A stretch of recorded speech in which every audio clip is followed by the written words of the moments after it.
Hi, YouTube. This is December 28th, 2022. So I've done plenty of videos on my Haas resurfacing machine back from 2013, 14. Realized that I have not done anything on the JayHawk Detox. This has been my bowling ball cleaner since I think 2015, late 2015. I've had a few other cleaners. I've had the new ball cleaner, and I've also had the sweat box. This is by far the best bowling ball cleaner I've had. And basically just works right out of the box. There's nothing really to do. You just plug it in. There's no assembly required when I got it. The only thing that I had to do was buy a hose, and just clamp it on. You can get one of these at any hardware store. Just get a hose, cut it to the right length so that it's not spraying water all over the place so it gets into the bucket. And I just have a clean bucket sitting right here, and that catches all the dirty water from the lane oil. What I actually do, because this is in a house, I just put water, basically just run cold water, tap water, non-heated, into this thing. And of course you gotta put the water in first with this thing in, and then put the ball in, and then you can fill it up. I fill it up over the top. I know other people, they have the thumb hole sticking out. I don't do that. I have the finger holes facing down. Now, the one thing I will say is, watch out for this temperature. You do not need to go over 120 degrees. The key is, and like I said, I put in cold water. I can let it sit here because this is in a house for hours. It takes maybe 2 hours to warm up to this temperature. So let me show you what will happen. These are other bowling balls that I've had. Look at this.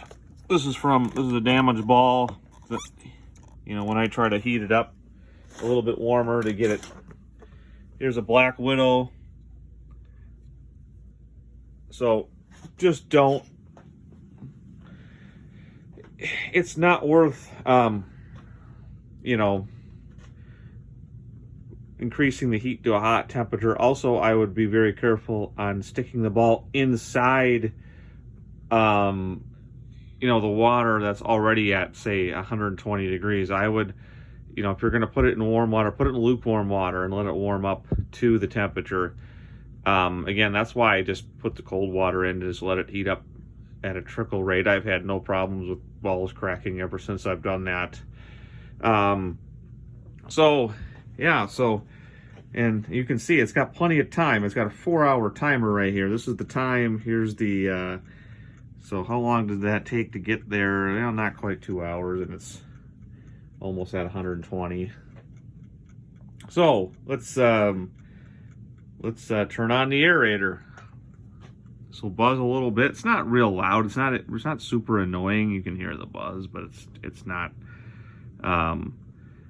I think another person's YouTube video, it was much more annoying than what it actually sounds like in person. So there we go. You can turn that on to an hour, and it takes a little while. Like right now, I can still see the bottom, but give it a few minutes, and you'll see all kinds of oil up on top. You can already see it. You can already see the top bubbling. But yeah, and I like this. The only thing I'll say though is, because this is water, you do got to clean this. You do got to clean the oil out of there. Where, like, say your innovative, what's that called? Reviver extraction unit, I think is the name. You can just throw it in there and it'll rotate. This, you really don't need to clean it. Well, there's actually a towel on the bottom that you just, whatever, you just replace. This one, you actually got to get in there and wipe it down. But yeah, you can see right now, all the oil coming out of there. And Yeah, I like this machine. It's excellent. It's the best. It's by far the best bowling cleaner I've had. And like I said, I've had New Ball. I've had the Sweat Box. And then before that, I've also dunked the bowling balls in hot water and in like say a laundry tub basket, maybe a little smaller than this. This by far works the best, and it's an excellent product to have in addition to my Haas resurfacing machine. And having both of these, honestly, I don't need a ball spinner. I've got this and I've got this, and if I need a polish, I got these.